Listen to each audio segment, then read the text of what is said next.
Madrid Norte en la Onda. 12:54 minutos, 10 años después del inicio de la recesión económica, la crisis de vivienda en España no ha terminado. Amnistía Internacional ha elaborado un informe en el que denuncia cómo se está violando el derecho a la vivienda en nuestro país, mediante, por ejemplo, la venta de vivienda social a fondos de inversión o la denegación de ayudas públicas para el acceso a la vivienda. Además, esta situación afecta especialmente a las mujeres y, en particular, a las que encabezan hogares monomarentales, las formadas por una mujer sola y sus hijos, y a las víctimas, además, de violencia de género. François Congosto, una campaña que este fin de semana ha llegado a Tres Cantos, por ejemplo. Efectivamente, con una recogida de firmas para apoyar las medidas que quiere Amnistía Internacional comunicar al gobierno español para que se pongan en marcha y sobre todo para que sea una ayuda para todas esas personas que sufren un desahucio, se encuentran ante el miedo de que dónde van, ¿no?, después de haber sufrido ese desahucio. Hay que decir que además del informe, Amnistía Internacional también se ha entrevistado con 14 víctimas de desahucios para hacer una serie de vídeos que cuentan en primera persona cómo una persona vive un desahucio. Vamos a escuchar, por ejemplo, a Paula, una mujer de 39 años, madre de 3 hijos. Sin haber sido informada del proceso, un día recibió una notificación de que la vivienda social en la que vivía desde hacía 8 años había sido vendida a la empresa Encasa Cibeles por parte del IBIMA, el Instituto de la Vivienda de Madrid, y se veía obligada a aceptar las condiciones de alquiler que le imponía esta empresa, ¿no? Después de que se le subiera el precio del alquiler, Paula no pudo seguir pagando y finalmente fue desahuciada. Esto es lo que contaba Amnistía Internacional. Yo lo que no quería era que mis hijos se quedaran en la calle, pero no fue posible.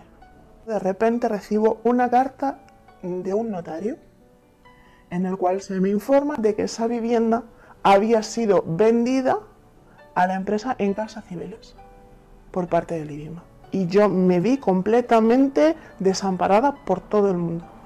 Nadie me daba una solución a mi situación. Nadie. Hay gente que está viviendo en sus viviendas y no sabe si van a tener que marcharse o quedar.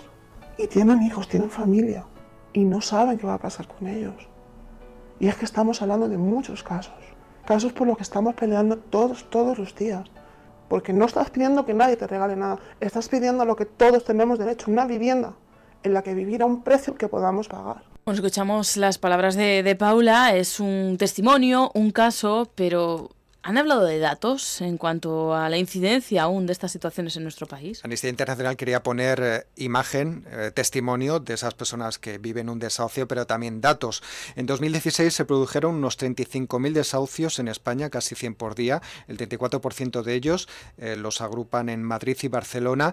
En Madrid, dice Amnistía Internacional, la situación es más preocupante para las víctimas de la venta de 4.800 viviendas sociales por parte de la Comunidad de Madrid y el Ayuntamiento a fondos de inversión, ya que a partir de ese momento estos fondos de inversión ponen un determinado precio, el que ellos quieren, para las condiciones de alquiler. Tino Blanco es activista de Amnistía Internacional en Tres Cantos. Seguimos con una tasa de desahucios extremadamente alta. Yo creo que hay una retórica oficial de que hemos salido de la crisis, que tal vez sea importante moralmente para el país, pero que le hace un flaco favor, ¿no?, a nuestra capacidad de enjuiciar crítica y objetivamente lo que está pasando. El número de desahucios sigue siendo absolutamente alarmante.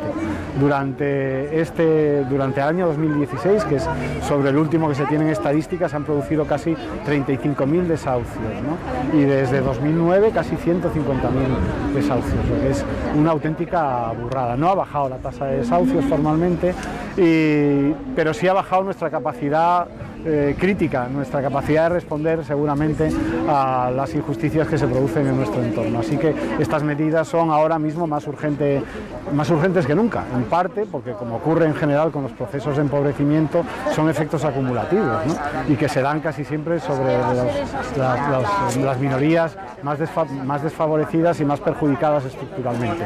En este caso, la campaña de Amnistía quiere incidir especialmente en el trabajo, el análisis y la búsqueda de soluciones especialmente sobre las mujeres que tienen a su cargo familias monoparentales, que tienen a su cargo niños y que vienen muchas veces de procesos de separación o de divorcio extremadamente trágicos, ¿no?, en muchos casos con antecedentes de violencia de género. En esos casos la situación psicológica o psicosocial de la persona desahuciada es todavía más grave y creemos que es necesario incidir de manera especial.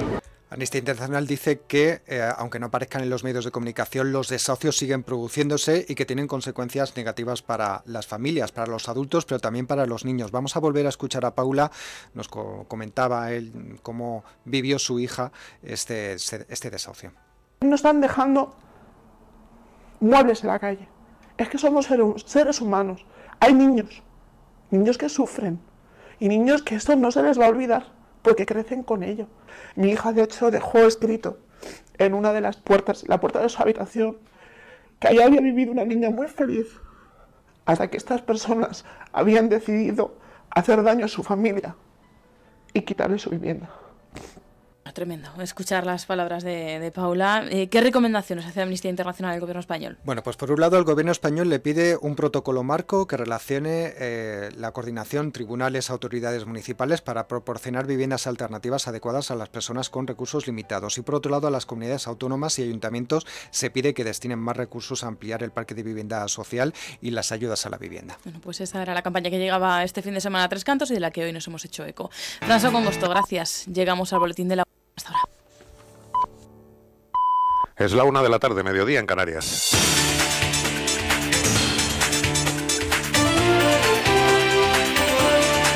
Noticias en Onda Cero.